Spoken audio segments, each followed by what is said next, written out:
नमस्कार, मी पंजाब डक राज्यातल्या सर्व शेतकऱ्याला सांगू इच्छितो तर 27 जुलैपर्यंत राज्यात आज बऱ्याच भागामध्ये सगळीकडेच पावसाचा जोर वाढत राहणार आहे, म्हणून हा अंदाज लक्षात घ्यायचा.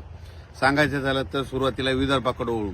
नागपूर, भंडारा, गोंदिया, चंद्रपूर, यवतमाळ, त्याच्यानंतर अकोला, अमरावती, बुलढाणा, वाशिम, हिंगोली ह्या परिसरामध्ये काय होणार, रात्रीच्या भागामध्ये पाऊस सुरू होणार आहे, पण रात्रीच्या मात्र जोराचा पाऊस राहणार आहे.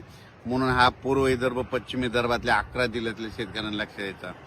त्याच्यानंतर नांदेड जिल्हा, मराठवाड्यामध्ये नांदेड जिल्हा झालं, परभणी जिल्हा झालं, लातूर जिल्हा झालं, बीड जिल्हा झालं, धाराशिव जिल्हा झालं, जालना जिल्हा, संभाजीनगर ह्या परिसरामध्ये आज रात्रीच्या मात्र बऱ्याच भागामध्ये चांगला पाऊस पडणार आहे. म्हणून हा अंदाज देखील सर्व शेतकऱ्यांनी लक्ष द्यायचा. म्हणजे मराठवाड्यामध्ये आज दररोज वेगवेगळ्या भागात 27 तारखेपर्यंत चांगला पाऊस पडणार आहे. म्हणून हा मराठवाड्यातल्या शेतकऱ्यांनी अंदाज लक्ष द्यायचा.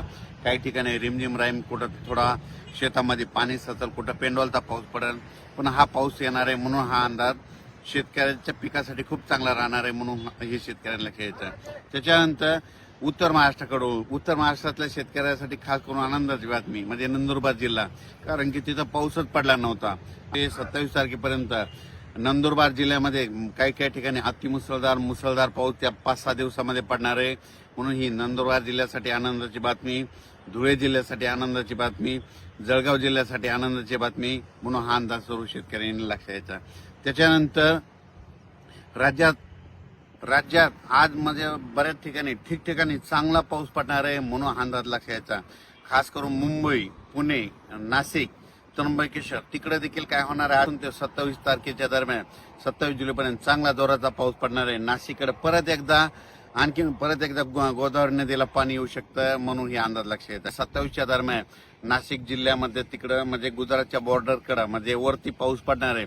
पश्चिमेला म्हणजे नाशिकच्या पश्चिमेकडं म्हणजे त्या भागामध्ये पडणार आहे. त्याच्यामुळं परत नाशिककडे चांगला पाऊस सुरू होणार आहे. म्हणून हा नाशिककरांनी देखील अंदाज लक्ष द्यायचा. म्हणजे कसं म्हणजे नाशिक जिल्ह्याचे कळवण तालुका, त्याच्यानंतर सटाणा तालुका, त्याच्यानंतर नामपूर सगळ्या भागामध्ये काय होणार आहे, ते 27च्या दरम्यान चांगल्या दररोज वेगवेगळ्या भागात पाऊस पडणार आहे. एका दिवशी सगळीकडे नाही पडणार, दररोज वेगवेगळा भाग धरणार आहे, पण सगळीकडे पाऊस पडणार आहे. म्हणून नाशिक जिल्ह्याच्या शेतकऱ्यांना अंदाज लक्ष द्यायचा.